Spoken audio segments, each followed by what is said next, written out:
ಎಳೆಯರ ರಾಮಾಯಣದ ಅಧ್ಯಾಯ 10 ತಲೆಯಿದ್ದರೇನು ವಿವೇಕವಿಲ್ಲದಿದ್ದರೆ. ಉಪಾಧ್ಯಾಯ ಲಂಕಾದಹನ. ಆನಂತರ ಹನುಮಂತನು ಈ ರಾವಣನ ಸೈನ್ಯ ಎಷ್ಟಿದೆ, ಸೈನಿಕರ ಪರಾಕ್ರಮವೇನು, ಕೋಟೆಗಳ ಭದ್ರತೆ ಎಷ್ಟರ ಮಟ್ಟಿಗಿದೆ ಎಂಬುದನ್ನು ತಿಳಿಯಬೇಕು ಎಂದು ಆಲೋಚಿಸಿದ. ಅಶೋಕವನವನ್ನು ಧ್ವಂಸ ಮಾಡಿದರೆ ರಾವಣನು ತನ್ನ ಸೈನ್ಯವನ್ನು ಅಲ್ಲಿ ಕಳಿಸುತ್ತಾನೆ.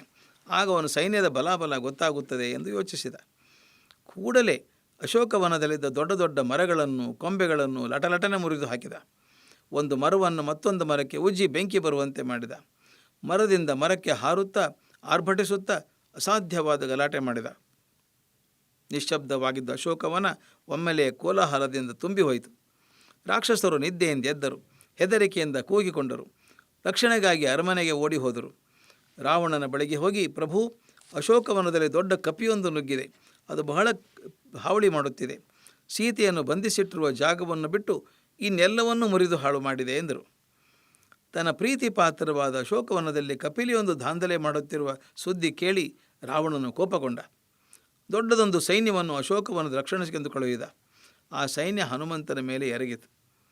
ಹನುಮಂತನು ಕೋಟೆಯ ಬೃಹದಾಕಾರದ ಹೆಬ್ಬಾಗಿಲ ಚಿಲಕವನ್ನು ಕಳಚಿಕೊಂಡ. ಅದನ್ನು ಗಿರ್ರೆಂದು ತಿರುಗಿಸುತ್ತಾ ಸೈನಿಕರ ಮೇಲೆ ಹಾರಿದ. ಸೈನಿಕರು ಗಾಬರಿಯಿಂದ ಚೆಲ್ಲಾಪಲ್ಲಿಯಾದರು. ಆ ಚಿಲಕವು 3-6 ಜನರ ಮುಖಕ್ಕೆ ಅಪ್ಪಳಿಸಿ ಅವರನ್ನು ಸಾಯಿಸಿತು. ರಾವಣನಿಗೆ ಸುದ್ದಿ ಹೋಯಿತು. ಅವನ ಕೋಪ ಇನ್ನಷ್ಟು ಹೆಚ್ಚಿತು. ಅವನು ತನ್ನ ಸೇನಾಪತಿ ಪ್ರಹಸ್ತನ ಮಗನಾದ ಜಂಬುಮಾಲಿಯನ್ನು ದೊಡ್ಡ ಸೇನೆಯೊಂದಿಗೆ ಹನುಮಂತನ ಮೇಲೆ ಯುದ್ಧಕ್ಕೆ ಕಳುಹಿಸಿದನು. ಹನುಮಂತನು ಅಲ್ಪ ಕಾಲದಲ್ಲಿ ಆ ಸೈನ್ಯವನ್ನು ಧ್ವಂಸಗೊಳಿಸಿಬಿಟ್ಟನು. ಆನಂತರ ರಾವಣನ ಮಂತ್ರಿಯ ಮಗನೊಡನೆ ಬಂದ ಇನ್ನೊಂದು ಸೇನೆಗೂ ಅದೇ ಗತಿಯಾಯಿತು. ರಾವಣನು ತನ್ನ ಮಗ ಅಕ್ಷಕುಮಾರನನ್ನು ಕಳುಹಿಸಿದನು. ಅಕ್ಷಕುಮಾರನು ಶೌರ್ಯದಿಂದ ಕಾದಾಡಿದ. ಆದರೆ ಹನುಮಂತನ ಪರಾಕ್ರಮದ ಮುಂದೆ ಅವನ ಆಟ ನಡೆಯಲಿಲ್ಲ. ಅಕ್ಷಕುಮಾರ ಸತ್ತು ಬಿದ್ದ. ಮಗ ಸತ್ತ ವಿಷಯ ಕೇಳಿ ರಾವಣನಿಗೆ ಬಹಳ ದುಃಖವಾಯಿತು. ಅವನು ತನ್ನ ಇನ್ನೊಬ್ಬ ಅತ್ಯಂತ ಪರಾಕ್ರಮಿ ಪುತ್ರ ಇಂದ್ರಜಿತ್ತನನ್ನು ಯುದ್ಧಕ್ಕೆ ಕಳುಹಿಸಿದ. ಇಂದ್ರಜಿತ್ತು ಮಹಾಶೂರ. ಇಂದ್ರನನ್ನೇ ಜಯಿಸಿದ್ದರಿಂದ ಅವನಿಗೆ ಇಂದ್ರಜಿತ್ತು ಎಂದು ಹೆಸರು ಬಂದಿತ್ತು. ಅವನು ಹುಟ್ಟಿದ ಕೂಡಲೇ ಮೇಘದಂತೆ ಧ್ವನಿ ಮಾಡಿದ್ದರಿಂದ ಅವನಿಗೆ ಮೇಘನಾದ ಎಂಬ ಹೆಸರು ಇತ್ತು. ಅವನು ಹನುಮಂತನನ್ನು ಯುದ್ಧ ಮಾಡುತ್ತಾ ಬ್ರಹ್ಮಾಸ್ತ್ರವನ್ನು ಪ್ರಯೋಗಿಸಿದ. ಆ ಮಹಾಸ್ತ್ರವು ಹನುಮಂತನನ್ನು ಬಂಧಿಸಿತು. ಹನುಮಂತನನ್ನು ಕರೆದುಕೊಂಡು ಇಂದ್ರಜಿತ್ತು ಅರಮನೆಗೆ ಹೋದ. ಅರಮನೆಯಲ್ಲಿ ರಾವಣನ ಒಡ್ಡೋಲಗ. ರಾವಣನು ಸಿಂಹಾಸನದ ಮೇಲೆ ಕುಳಿತಿದ್ದ. ಸಭೆ ಆಸ್ಥಾನಿಕರಿಂದ ತುಂಬಿತ್ತು. ಕಪಿಯೊಂದು ನಡೆಸುತ್ತಿರುವ ದಾಂಧಲೆಯಿಂದ ಅವರೆಲ್ಲ ದುಗುಡಗೊಂಡಿದ್ದರು. ರಾವಣನಿಗೆ 10 ತಲೆಗಳು, 20 ಕೈಗಳು ಇದ್ದವು. ಅವನು ಭಯಂಕರವಾದ ದೇಹವನ್ನು ಹೊಂದಿದ್ದ. ರಾವಣನ ಕೋಪದಿಂದ ಹನುಮಂತನನ್ನು ಕುರಿತು, ಎಲ್ಲವೋ ಕಪಿಯೇ, ನೀನು ಯಾರು? ಇಲ್ಲಿಗೇಕೆ ಬಂದೆ? ಅಶೋಕವನನ್ನು ಏಕೆ ಹಾಳುಗೆಡವಿದೆ ಎಂದು ಕೇಳಿದನು. ಹನುಮಂತನು, ನಾ ಶ್ರೀರಾಮಚಂದ್ರ ಪ್ರಭುವಿನ ದೂತ. ಸೀತಾದೇವಿಯನ್ನು ಹುಡುಕಿಕೊಂಡು ಇಲ್ಲಿಗೆ ಬಂದೆ. ನಿನ್ನ ಅಧರ್ಮ ಕಾರ್ಯವನ್ನು ನೋಡಲಾರದೆ ಅಶೋಕವನವನ್ನು ಧ್ವಂಸಗೊಳಿಸಿದೆ. ರಾವಣಾಸರ, ನೀನು ಘೋರವಾದ ತಪ್ಪು ಮಾಡಿರುವೆ. ಪರಸ್ತ್ರೀಯನ್ನು ಅಪಹರಿಸಿರುವೆ. ಇದು ಮಹಾಪಾಪದ ಕೆಲಸ. ಶ್ರೀರಾಮಚಂದ್ರನ ಪರಾಕ್ರಮ ನಿನಗೆ ತಿಳಿಯದು. ಅವನು ಕೋಪಗೊಂಡರೆ ಇಡೀ ಲಂಕೆಯೇ ಸುಟ್ಟು ಬೂದಿಯಾಗುತ್ತದೆ. ಈಗಲೂ ನಾನು ಹೇಳುವ ಮಾತನ್ನು ಕೇಳು. ಸೀತಾದೇವಿಯನ್ನು ಶ್ರೀರಾಮಚಂದ್ರರಿಗೆ ಒಪ್ಪಿಸಿಬಿಡು. ನೀನು ಮಾಡಿದ ಕೆಲಸ ತಪ್ಪಾಯಿತೆಂದು ಕ್ಷಮೆ ಬೇಡು. ಆ ಮಹಾತ್ಮರು ನಿನ್ನನ್ನು ಕ್ಷಮಿಸುತ್ತಾರೆ. ನೀನು ನಿನ್ನ ಲಂಕೆ ಉಳಿದುಕೊಳ್ಳುತ್ತೀರಿ. ನೀನು ಧರ್ಮದಿಂದ ರಾಜ್ಯವಾಳು ಎಂದನು. ರಾವಣನ ಕೋಪದಿಂದ ಕಣ್ಣುಗಳನ್ನು ಕೆಂಪಗೆ ಮಾಡಿಕೊಂಡು, ಎಲ್ಲವೋ ಕಪಿಯೇ, ನೀನು ನನಗೇ ಬುದ್ಧಿವಾದ ಹೇಳಲು ಬರುತ್ತೀಯಲ್ಲವೇ? ನಿನ್ನನ್ನು ಈಗಲೇ ಕೊಂದು ಬಿಡುತ್ತೇನೆ ಎಂದು ಗರ್ಜಿಸಿದನು. ರಾವಣನ ತಮ್ಮ ವಿಭೀಷಣ, ಅವನು ಕೈಕಸಿಯ ಮಗ. ಆದರೆ ತನ್ನ ಅಣ್ಣ ರಾವಣನಂತೆ ಅಧರ್ಮಿಯಾಗಿರಲಿಲ್ಲ. ಅವನು ಹಲವಾರು ವರ್ಷಗಳ ಕಾಲ ಗೋಕರ್ಣದಲ್ಲಿ ತಪಸ್ಸು ಮಾಡಿದ್ದ. ಯಾವಾಗಲೂ ಧರ್ಮದಲ್ಲೇ ಬುದ್ಧಿ ನೆಲೆಸಿರುವಂತೆ ಬ್ರಹ್ಮನಿಂದ ವರ ಪಡೆದಿದ್ದ. ರಾವಣನು ಸೀತೆಯನ್ನು ಅಪಹರಿಸಿಕೊಂಡು ಬಂದಿದ್ದುದು ಅವನಿಗೆ ದುಃಖ ಉಂಟು ಮಾಡಿತು. ಗೌರವದಿಂದ ಸೀತೆಯನ್ನು ಶ್ರೀರಾಮನಿಗೆ ಹಿಂದಿರುಗಿಸುವಂತೆ ಮೊದಲಿನಿಂದಲೂ ಅವನು ಒತ್ತಾಯಿಸುತ್ತಿದ್ದ.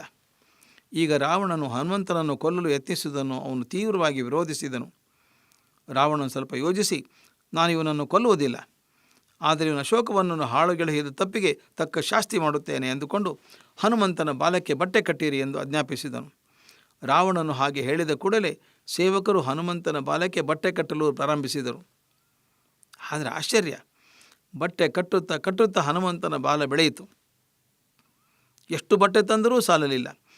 ಇಡೀ ಲಂಕಾನಗರದಲ್ಲಿದ್ದ ಎಲ್ಲ ಮನೆಗಳಿಂದಲೂ ಬಟ್ಟೆಗಳನ್ನು ತಂದರು. ಆದರೂ ಸಾಕಾಗಲಿಲ್ಲ. ರಾವಣನು ಹಾಗೆ ಅವನ ಬಾಲಕ್ಕೆ ಬೆಂಕಿ ಹಚ್ಚಿರಿ ಎಂದನು. ಹನುಮಂತನ ಬಾಲಕ್ಕೆ ಬೆಂಕಿ ಹಚ್ಚಿದರು. ಹನುಮಂತನು ಕೂಡಲೇ ಅಲ್ಲಿಂದ ನೆಗೆದ.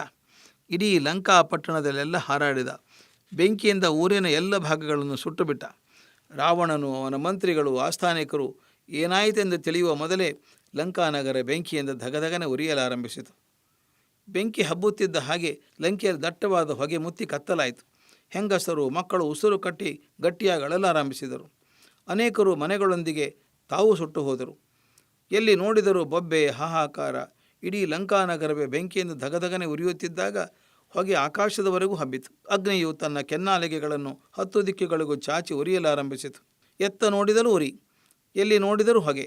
ಜನ ತಳಮಳಗೊಂಡರು, ಚೀರಿದರು, ದಿಕ್ಕಾಪಾಲಾಗಿ ಓಡಿದರು. ಅಗ್ನಿಯ ಸೆಳೆತಕ್ಕೆ ಸಿಕ್ಕಿ ಬೂದಿಯಾದರು. ಬಂಡೆ, ಮರ, ಮನೆ ಯಾವುದನ್ನು ಬಿಡದೆ ಅಗ್ನಿ ಎಲ್ಲವನ್ನೂ ಆವರಿಸಿತು. ಹನುಮಂತನು ಸಮುದ್ರ ತೀರಕ್ಕೆ ಹೋಗಿ ತನ್ನ ಬಾಲವನ್ನು ಚಿಕ್ಕದು ಮಾಡಿಕೊಂಡನು. ಇದ್ದಕ್ಕಿದ್ದಂತೆ ಅಶೋಕವನದ ನೆನಪಾಯಿತು. ಅಯ್ಯೋ, ಈ ಲಂಕಾದಹನದಲ್ಲಿ ಅಶೋಕವನ್ನು ಸುಟ್ಟು ಹೋಗಿರಬಹುದೇ? ಹಾಗಾಗಿದ್ದರೆ ಸೀತಾದೇವಿಯ ಗತಿಯೇನು ಎಂದು ಚಿಂತಿಸಿದ. ತನ್ನ ಕೃತ್ಯದಿಂದ ಹನುಮಂತನಿಗೆ ಬಹಳ ದುಃಖವಾಯಿತು. ಇರಲಿ, ಅಶೋಕವನಕ್ಕೆ ಹೋಗಿ ನೋಡಿಕೊಂಡು ಬರೋಣ ಎಂದುಕೊಂಡ. ಅಷ್ಟು ಹೊತ್ತಿಗೆ ಆಕಾಶದಲ್ಲಿದ್ದ ಸಿದ್ಧ ಚಾರಣರು, ಅಯ್ಯ ಹನುಮಂತ, ಅದೆಷ್ಟು ಕುಶಲಗಾರ! ಇಡೀ ಲಂಕೆಗೆ ಬೆಂಕಿ ಹಚ್ಚಿದರೂ ಅಶೋಕವನಕ್ಕೆ ಜ್ವಾಲಿ ಹಬ್ಬಲಿಲ್ಲವಲ್ಲ, ಸೀತಾದೇವಿಗೆ ಸ್ವಲ್ಪವೂ ತೊಂದರೆ ಆಗಿಲ್ಲವಲ್ಲ ಎಂದು ಮಾತನಾಡಿಕೊಳ್ಳುತ್ತಿದ್ದುದು ಕೇಳಿಸಿತು. ಹನುಮಂತನಿಗೆ ಆನಂದವಾಯಿತು.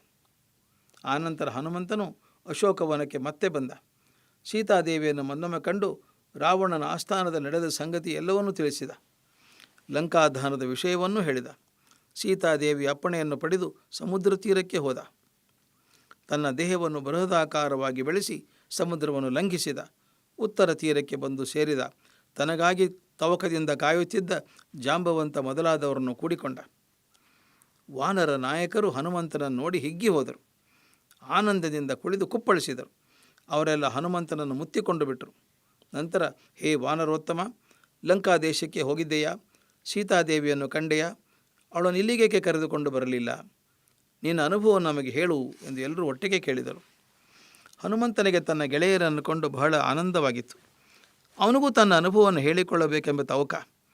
ಅವನು ಸಮುದ್ರೋಲ್ಲಂಘನ, ಲಂಕಾದೇವಿಯ ದರ್ಶನ, ರಾವಣನ ಅರಮನೆ, ಪುಷ್ಪಕ ವಿಮಾನ, ಅಶೋಕವನ, ಸೀತಾದರ್ಶನ, ಲಂಕಾದಹನ ಎಲ್ಲವನ್ನೂ ವಿವರವಾಗಿ ಹೇಳಿದನು. ಎಲ್ಲರೂ ಹನುಮಂತನ ಪರಾಕ್ರಮಪೂರಿತ ಅನುಭವವನ್ನು ಕೇಳಿದರು. ಅವರಿಗೆಲ್ಲ ಬಹಳ ಸಂತೋಷವಾಯಿತು. ತಮ್ಮ ಗೆಳೆಯ ಇಂಥ ಅದ್ಭುತ ಕೆಲಸ ಮಾಡಿದನಲ್ಲ ಎಂದು ಆನಂದದಿಂದ ಉಬ್ಬಿ ಹೋದರು. ಎಲ್ಲರೂ ಕಿಷ್ಕಿಂಧೆಗೆ ಹೊರಟರು.